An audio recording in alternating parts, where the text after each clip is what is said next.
so the reason why we are doing this wrap-up is because we have heard, we got in the feedback in the previous semesters that sometimes it's a bit difficult to connect the talk show with the theory. So some of the students couldn't really see why coming to the talk show is actually part of the lecture. So in the wrap-up, we will try to connect what was told today with what we told you this morning and last time as well, so that you can get a more theoretical picture of what's going on.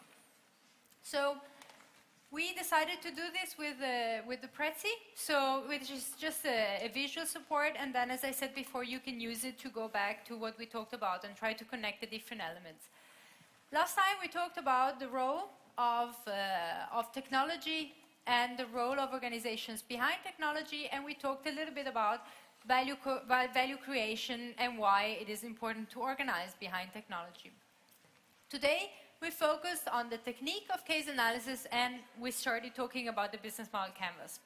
So if we go down to the case analysis technique, this is basically the process that you have in your text on case analysis. It's a process that we described last time and that we also described this morning. And it's a process that is actually very similar and very connected to the one that they use at A.T. Kearney in practice, with, of course, some differences, because we are doing a course and you're working with data that sometimes are exemplary data, as you do in the afternoon, and then you work with real data, but in simplified situations in the challenge. So you won't have, for example, the possibility to talk too much to the company, or to do all the customer focus groups, or to have the very close relationship that companies like A.T. Kearney actually have on a day-to-day basis. But you're still working with actual data and you're still following a similar process. So one thing that struck me is that when they started talking about it, problem solving at A.T. Kearney, they talked a lot about the essential rightness of what they're doing. So they talked about the fact that your solution, their solution, and also your solution in the case, needs to be based on facts.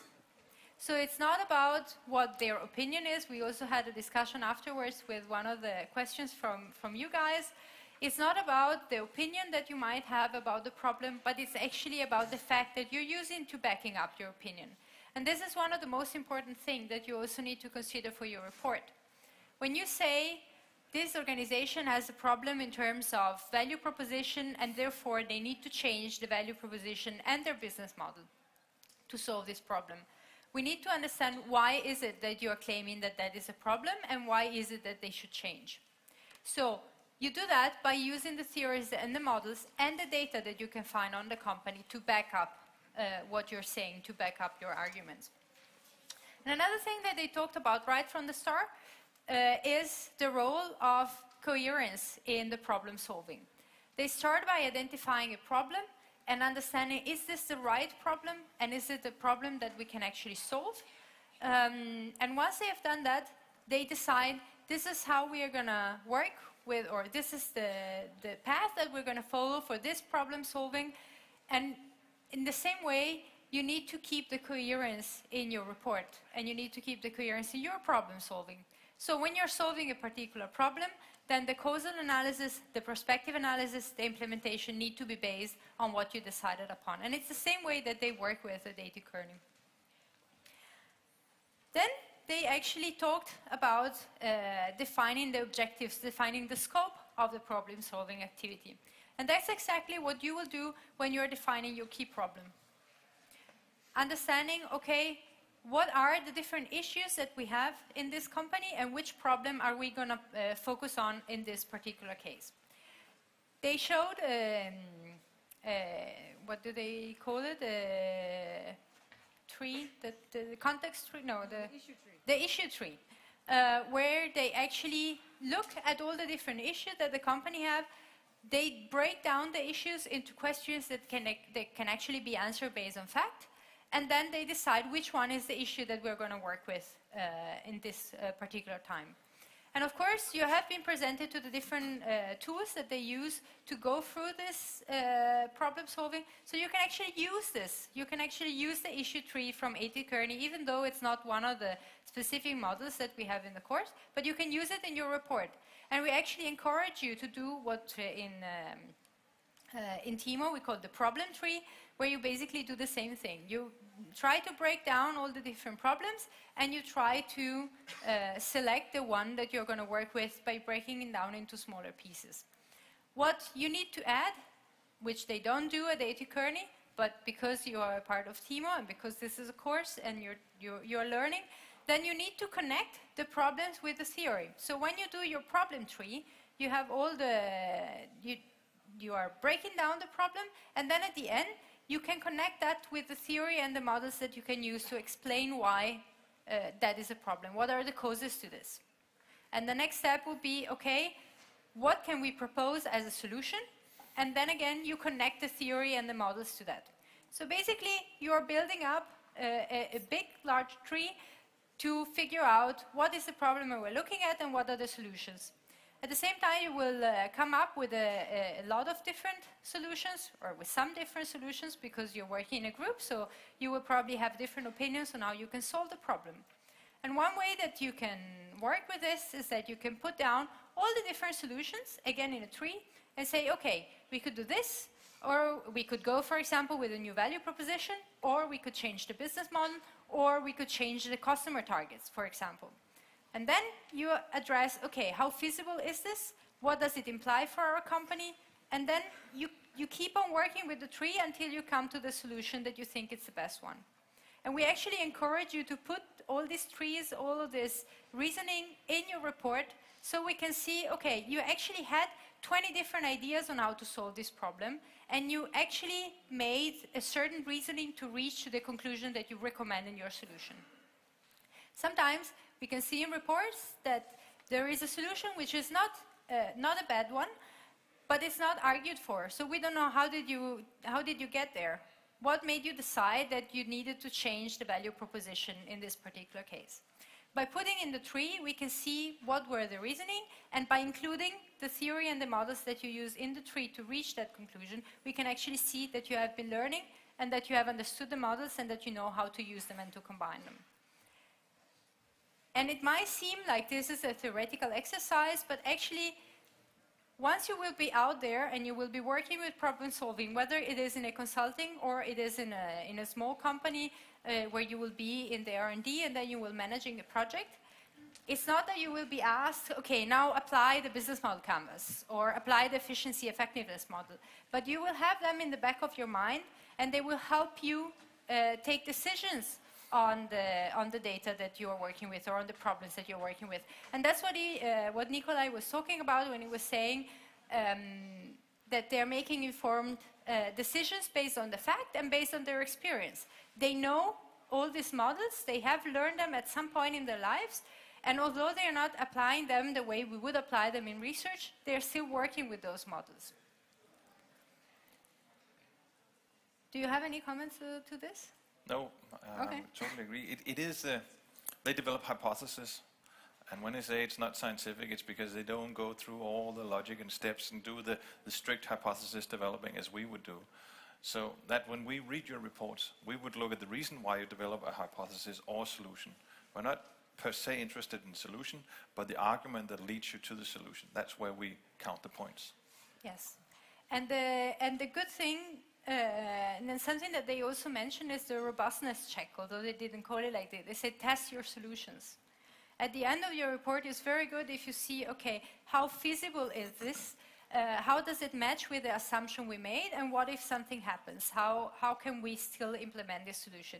It could be that you have in mind a solution that works perfect with the theory, it works perfect with the data you have, but then you realize, yeah, but if I actually look at the market, this is not really something that could be implemented in practice. And this is something that you can discuss in your robustness check and say, okay, looking at it through our analysis, based on this argument, this seems to be the best solution, and this is why we recommend it. But robustness check, if this happens in the market in the next few years, it won't be feasible. We won't be able to apply it. It's because sometimes we see what we call a nice assumption, an appropriate assumption that really fits your case, or you actually miss an argument in your case, and that's why you come up with an assumption that really makes the argument become nice and logic. And then the question becomes, can we trust this assumption? And it becomes a discussion about why is this assumption relevant and what is the consequence, and should we really trust it, and what is the reason why I develop it? So be strict about your assumptions and do the robustness check. It's quite easy. And then, as they also said, base your findings and your conclusion on actual data. So you will get, when you get your challenges, you will get a package of data that will be handed to you by the companies themselves. And then, of course, you have access to this wonderful thing, which is Google. So use it. Try to find if there is specific information that you think could be relevant for you to explain a cause of a certain problem that they didn't give you in the challenge data, or that you think would justify your argument for the solution. Please include those and show us what the source is, so that adds robustness to your analysis. It shows us that you're actually making an informed recommendation based on a variety of data that you could collect. So while you won't be able to go and do interviews, you will be able to talk to the company representatives when they come from the challenge. And please use this opportunity if you have questions about their business model or about their STAR model or the organizational aspects, something that you think they didn't mention enough, or something that you think you might need in your analysis. Please ask them. It's a great opportunity for you to get in touch with them, because you don't have the possibility to do as A.T. Kearney does, to sit at their clients and actually see and observe what happens and then talk to them on a continuous basis during a project.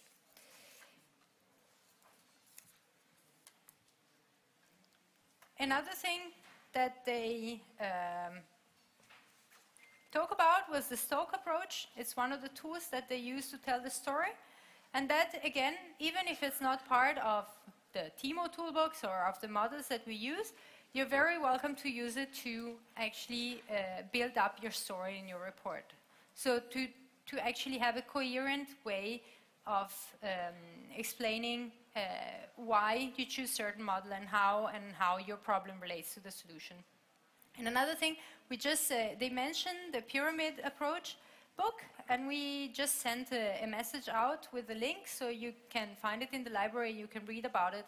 And it's basically a guide on how to write to make your arguments clearer and to make the story coherent. So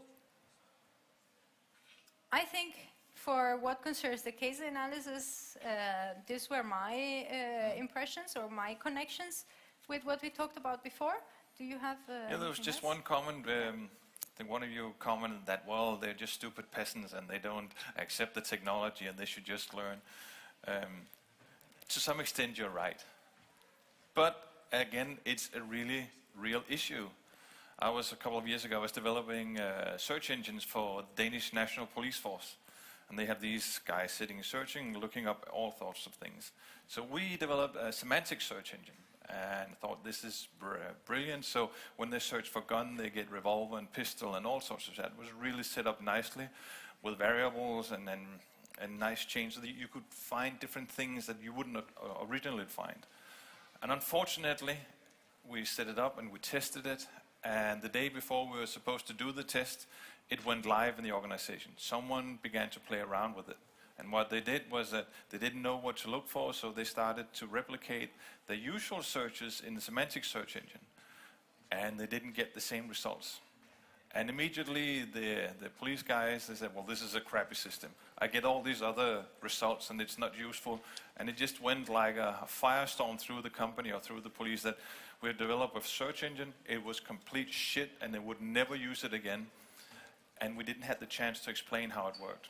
It was really brilliant. It combined all the data in one search engine, and you could have this semantic web thrown out. So this was a pedagogical issue, not a technological issue. And it's important to include this if you try to explain or implement a new technology. Real but annoying. Okay, so if you don't have any questions on the case analysis, or are there any questions? No? Then we move on to the business model canvas, because they actually also made some reference to it.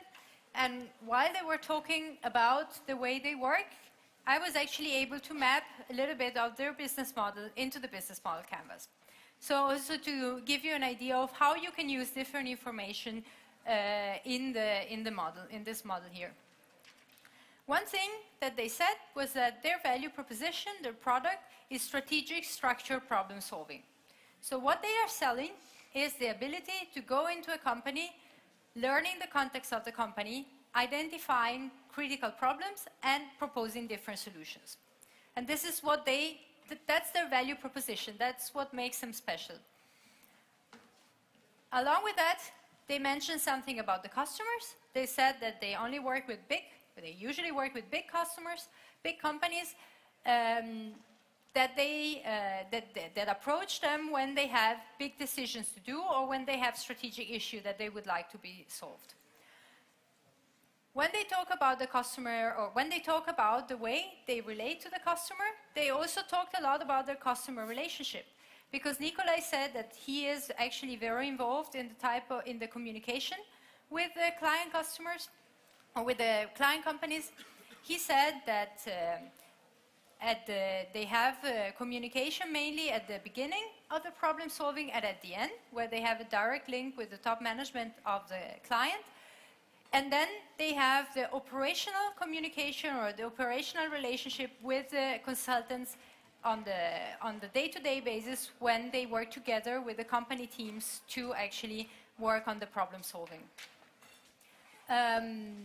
The channels, something that you could gather from what they said, was that you usually have partners that are the channel, so are the connection between the company and the customers.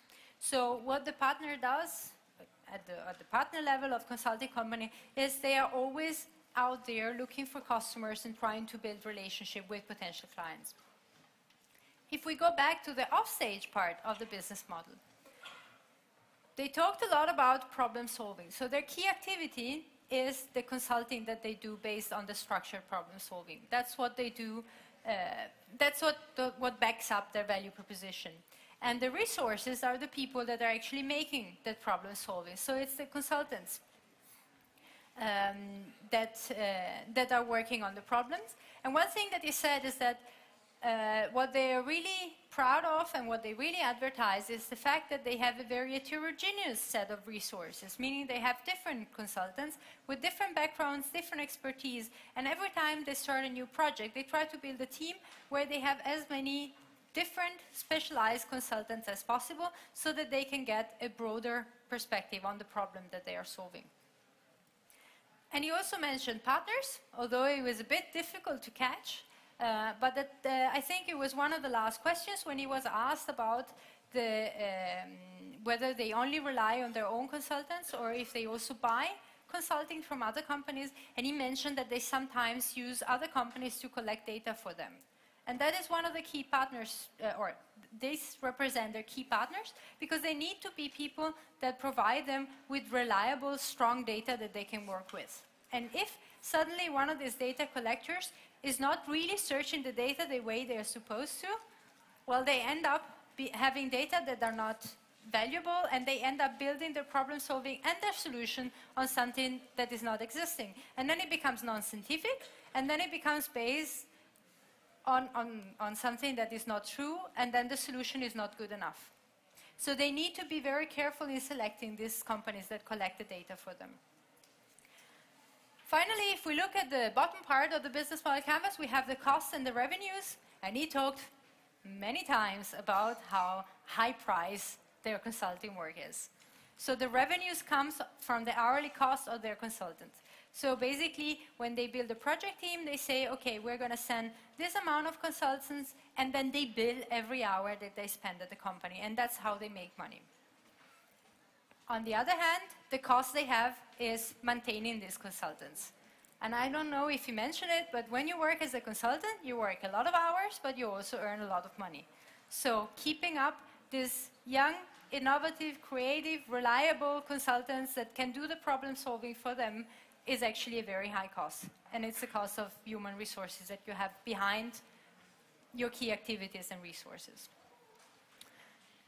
So this was my interpretation of what they told us today, how I put it in the business model canvas. And I think I had another connection when they mentioned the case at the end with the thermia and the pumps. He was actually, the question was, should we acquire this company or shouldn't we? And if you link it to the models in our curriculum, one thing that you can connect it with is the business model canvas, because when you're making a decision, should we acquire them or not, you're actually deciding, should we have them as a key partner, so not acquire them and license whatever they're working with? Should we acquire them, so should we have them as a key resource, so make them become part of our organization? Or should we actually not do any of this and keep them as a competitor? So keep them outside of our business model and then keep them in our external environment. Are there any questions connected to this? Yeah. Not to this one. Okay. To the case analysis. Yes. We have one question on the case analysis.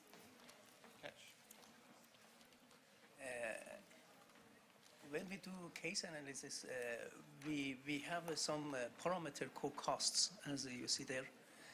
When you model your business, you just put this parameter free that somebody coming buying your solution, say, you can estimate it for any cost, this model. Or you have this as a fact. You say, this is the cost, or this is a bound of the costs. So you make a model from that point. So there is a equation, free parameter for cost. Somebody can estimate it for any cost, or you assume a bounded cost.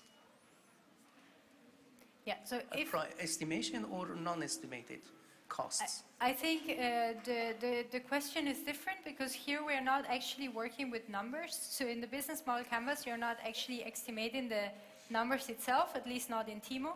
So what we want to see when you do the business model canvas is say the main costs for this organization are HR, if we're talking about, or are the consultants' salaries, if we're talking about A.T. Kearney.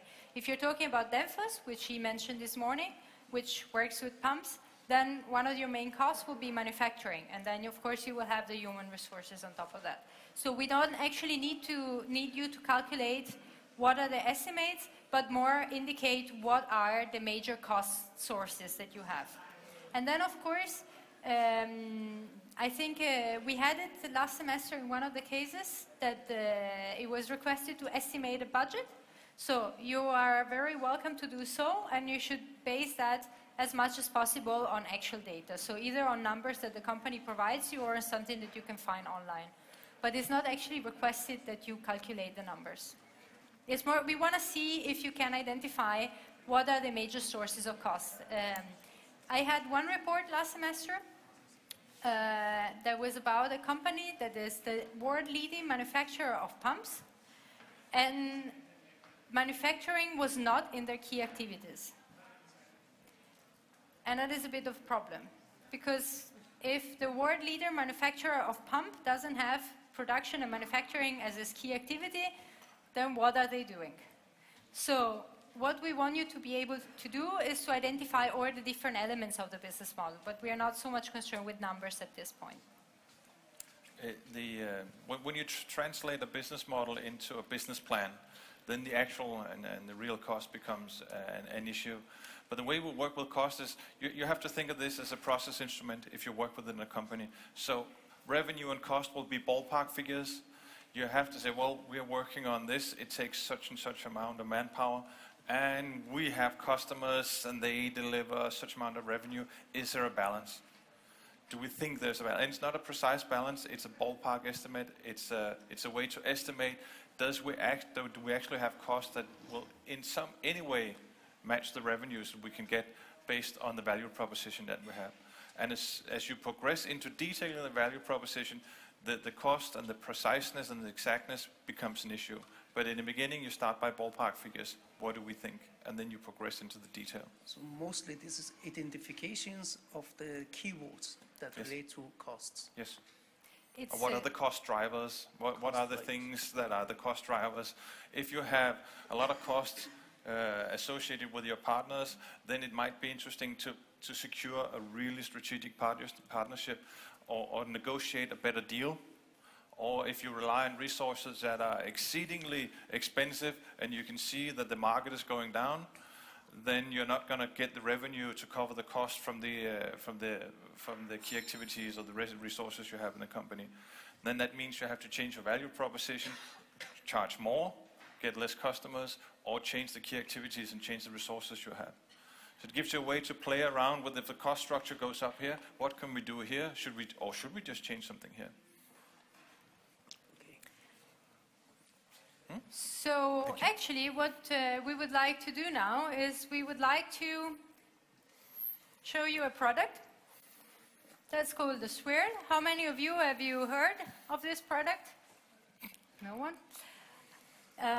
This was the first mobile fitness center slash lifestyle product slash music player slash I don't know. What this basically did was it's something similar to the Fitbit, so it actually tracked your physical activities, but it was also connected to music, so you could hear music and at the same time have your fitness program read out loud to you, so you could run with the music, it would tell you now you need to run faster and so on, and you could program how your fitness program should be over a certain amount of time, and so on. So it basically connected different functions, the fitness, the music, the entertainment, and all your health data. And this was launched 10 years ago. It was a Danish product, great technology behind it, big investments behind it. So people actually spent a lot of money to build this product and put it into the market. Big flop. It had a business model that was based on selling the product together with the service. So you would pay a certain amount to buy the thing, and then you could have a 3 months abonnement or 6 months or 12 months. And of course, the longer you made your abonnement, the less you paid. I have another product, and I want to show you a video, or the beginning of the video, if we have the sound. Cool. Totally clean. Totally cool, and soft serve straight from the sphincter. They're good at pooping. But you know who sucks at pooping? You do. That's because when you sit on a porcelain throne, this muscle puts a kink in the hose and stops the Ben and Jerry's from sliding out smoothly. Is that a problem? I don't know, are hemorrhoids a problem? Because sitting at this angle can cause hemorrhoids, bloating, constipation, and a buttload of other crap. And seriously, unicorn hemorrhoids? The glitter gets everywhere. But what happens when you go from a sit to a squat? Voila, this muscle relaxes and that kink goes away faster than Pegasus laying sweet sherbet dookie. Now your colon's open and ready for battle. That's because our bodies were made to poop in a squat, and now there's a product that lets you squat in your own home. Introducing the Squatty Potty. No, Squatty Potty is not a joke. And yes, it will give you the best poop of your life, guaranteed. I don't just mean you bloated lords and hemorrhoidal... Yes. So, how many of you have heard of this or have seen this video? A lot of you. So you know this is an actual product. This is a picture that Kasper took at Netto yesterday. So now it's also sold in Danish supermarkets.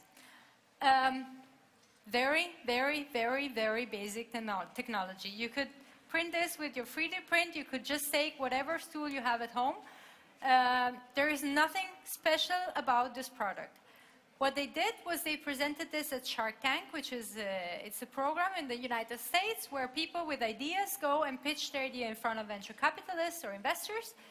And then the investor decide, am I going to give you a big, fat check for you to develop this product and launch it in the market?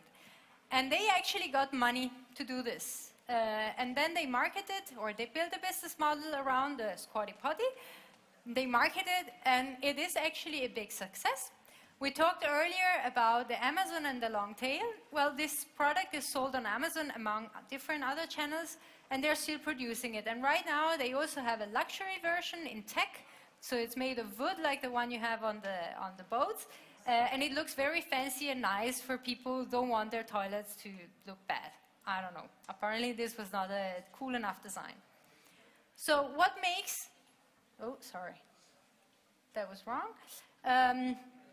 What makes this product so special is the business model. So we would like you to do a little exercise at home. If you go on the Prezi, you have the link on the CampusNet. Here you have a link to a BuzzFeed article where there are 34 different products, including the Squatty Potty. And we would just like you to go home and Google them, and it will be great fun because it's actually very cool, interesting products. And then try to see what did they have in common and how were they successful.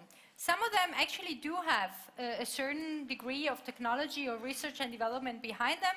Some of them are just like the Squatty Potty. It's just a crazy idea with a good business model. So we will start next week introductory lecture with this discussion. So we hope that you enjoy the exercise and you will have as much fun Googling this as I did when I was preparing for today. So basically what we did today was talking about the case analysis and starting to talk about the business model canvas. And next week it would actually be all about developing and executing a business model canvas. So how do you work with it in practice? And we will have Implement, who works with business modeling, business model consulting very often. And they have a very interesting presentation on how they do it. So you can see how it happens in practice. And then, as we did this week, we will have an introductory theory lecture before and a wrap-up at the end. For now, we thank you for being here. This afternoon, you have the case analysis exercises with the TAs. You just go to 450 to the same room where you went last week. And if you're new, if you don't have a group yet, you can go to room 005, because that's where they are still forming the groups. The case that you will talk about today is Milkfos, or the taste of wine, which is a case about two guys who had a great idea on how to change, I think, the milk industry. So we hope you enjoyed today, and thank you very much.